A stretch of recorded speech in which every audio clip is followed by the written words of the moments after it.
উচ্চতম ন্যায়ালয়ে সহস্ৰ প্ৰণাম এগৰাকী মহিলাগৰাকীৰ স্বামীক ভুৱা এনকাউণ্টাৰ কৰিছিল আৰক্ষীয়ে। আমাৰ লগত যি হ'ল সেয়া কাৰোৰ লগতে যাতে নহয়।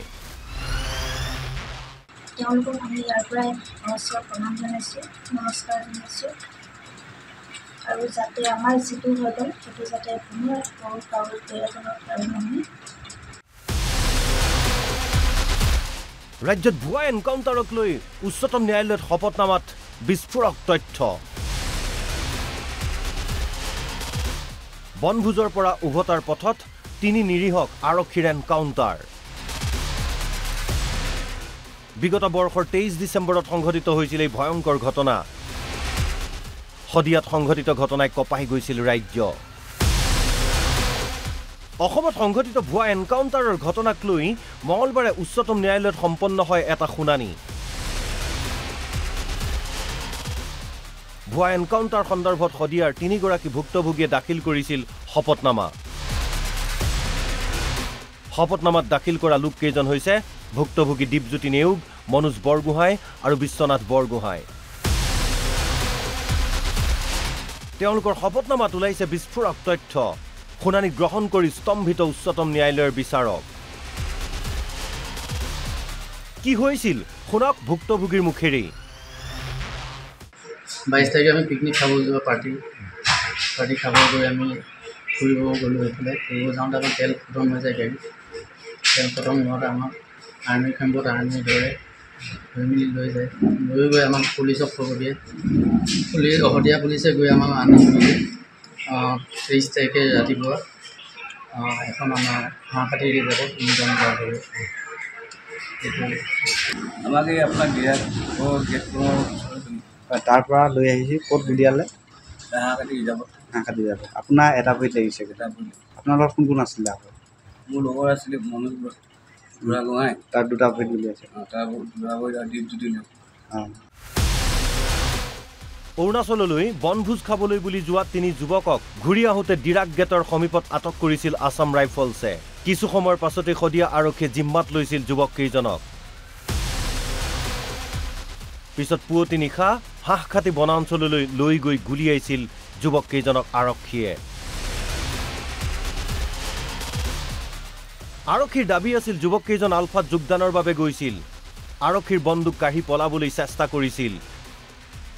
কিন্তু ভুক্তভোগীৰ দাবী ২০-২২ জন সশস্ত্ৰ আৰক্ষী আছিল। তাৰ মাজৰ পৰা কেনেকৈ পলাম? SP মৃণাল ডেকাই নিজেই ওচৰৰ পৰা গুলিয়াইছিল আমাক।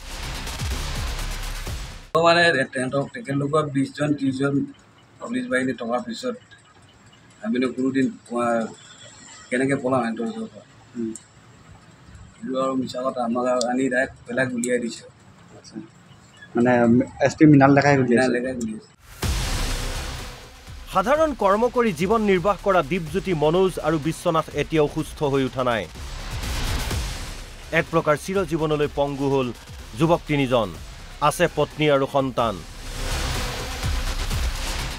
কি কৰিব, কেনেকৈ জীৱন নিৰ্বাহ কৰিব? তেওঁলোকৰ এটাই দাবী, আমাক উচিত ন্যায় লাগে, ক্ষতিপূৰণ লাগে। দুখীয়ে পাব লাগে উচিত শাস্তি। বিচাৰ কৰি ন্যায় দিব লাগে, আমাক শাস্তি পাব লাগে।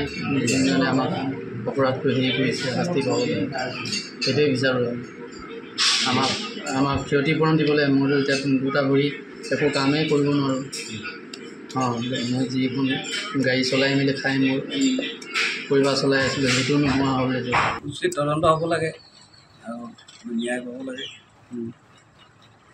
নলেজেন ল'ৰা এটা আছে, কেনেকৈ কি কৰি খাম, ক্ষতিপূৰণ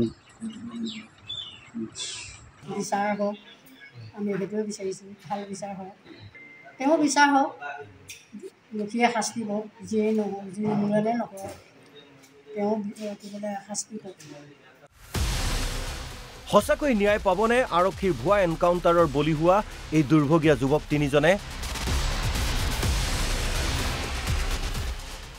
কি শাস্তি হ'ব দোষী আৰক্ষীৰ?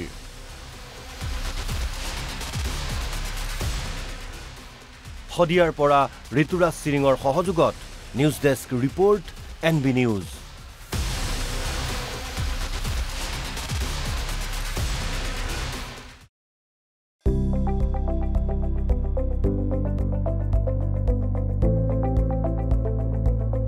NB নিউজ, সহজ সৰল ভাষাত নৱভাৰতৰ কথা।